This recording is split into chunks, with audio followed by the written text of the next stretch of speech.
نلقي نظرة هذه المرة على ثاني رياضة شعبية في المغرب، كرة السلة. فريق الأمل الرياضي الحاجب يلعب أول موسم له مع الكبار بعد العودة، ورغم الضائقة المالية التي يعيشها الفريق يحتل إلى حدود اللحظة المركز السابع. روبورتاج دريس الكوهن، التحرير لأسامة العباتي. بتعداد سكاني يقدر ب34 ألف نسمة، مدينة الحاجب في شقها الرياضي لا يسمع إلا صوت واحد، صوت نادي الأمل الرياضي لكرة السلة. على قلة الإمكانيات والموارد، الفريق نسج خيوط التميز بين مصاف كبار اللعبة محليا.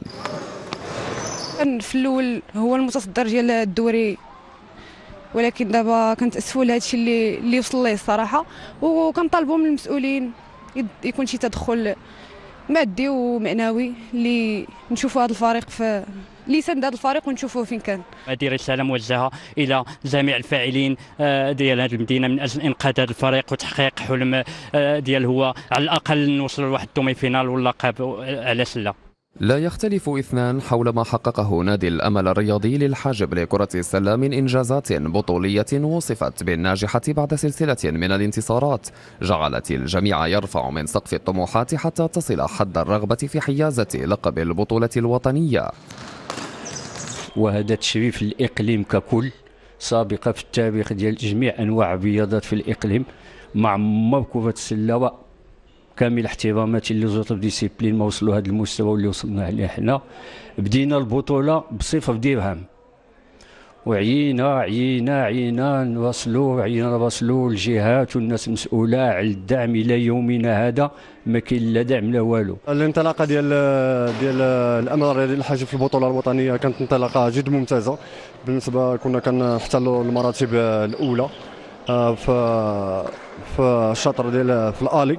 بالنسبه للروتور كان شويه ديال التراجع ديالنا. نتمنى الفريق يرجع لسكه النتائج ايجابيه ويساند هذا ويفرح هذا الجمهور اللي تيحضر بكثافه وتيساندنا، يعني لا داخل الملعب ولا خارج الملعب. الأمل الرياضي للحاجب أبان من خلال عزيمة لاعبيه أن حضور الرغبة والقتالية في سبيل ألوان الفريق بإمكانها أن تجعل أمر المستحيل شيئا ممكنا.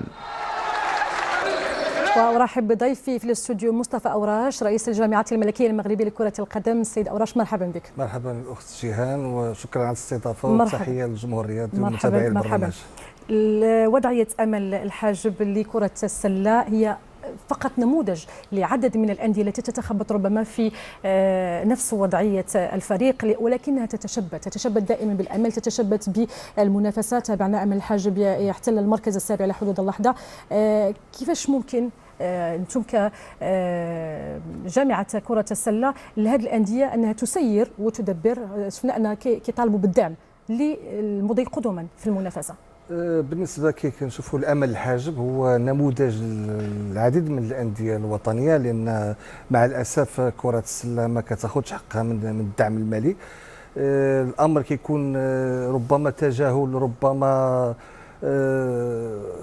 ديال المجالس المنتخبه ديال جميع المدن، لان بعض المرات كتدخل السياسه في الرياضه كيكون رئيس الفريق او المسيرين ديال واحد النادي اللي ربما ما كينتميوش لواحد الحزب اللي كيكون كيسير داك المجالس المنتخبه. اذا كتكون خذل ديال بهذه الصفات ديال المجالس المنتخبه اللي ما كتدعمش الانديه.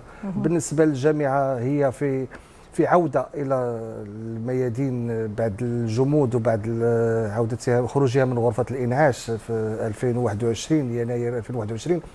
الجامعه بدات باعاده هيكله المؤسسه ديالها، رقمنه المؤسسه، يعني وضع دستره القوانين للجامعه. الحمد لله لحد الان ردينا كل الامور الى السكه الصحيح.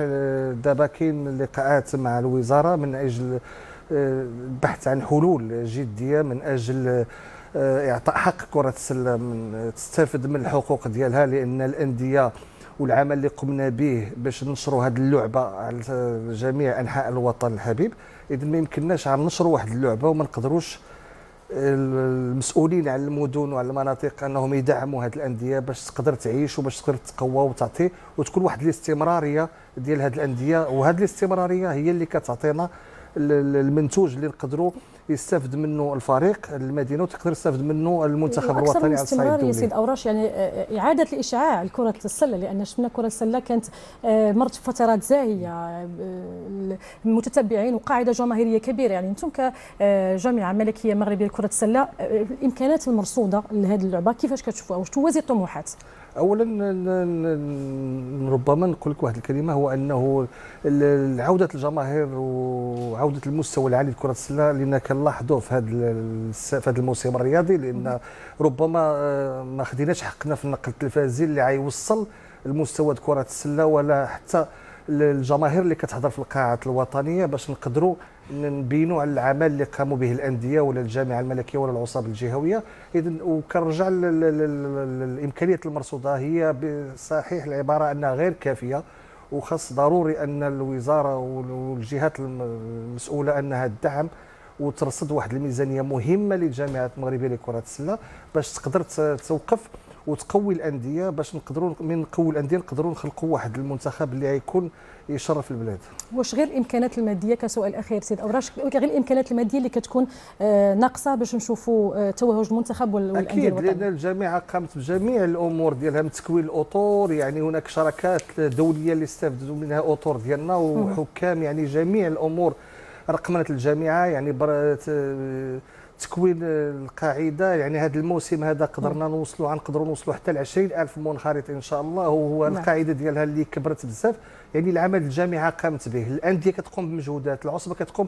اذا ملي كنوصلوا للنقطه المهمه وهي الماده وهي الدعم المالي لا للجمعيات ولا للجامعه الملكيه، هو اللي يكون واحد العقبه في الطريق ديال التوهج هذا. ونتمنى بكل صدق عوده اشعاع كره السله الوطنيه. شكرا لك سيد اوراش، انتم رئيس الجامعه الملكيه المغربيه لكره السله، شكرا لك على الحضور.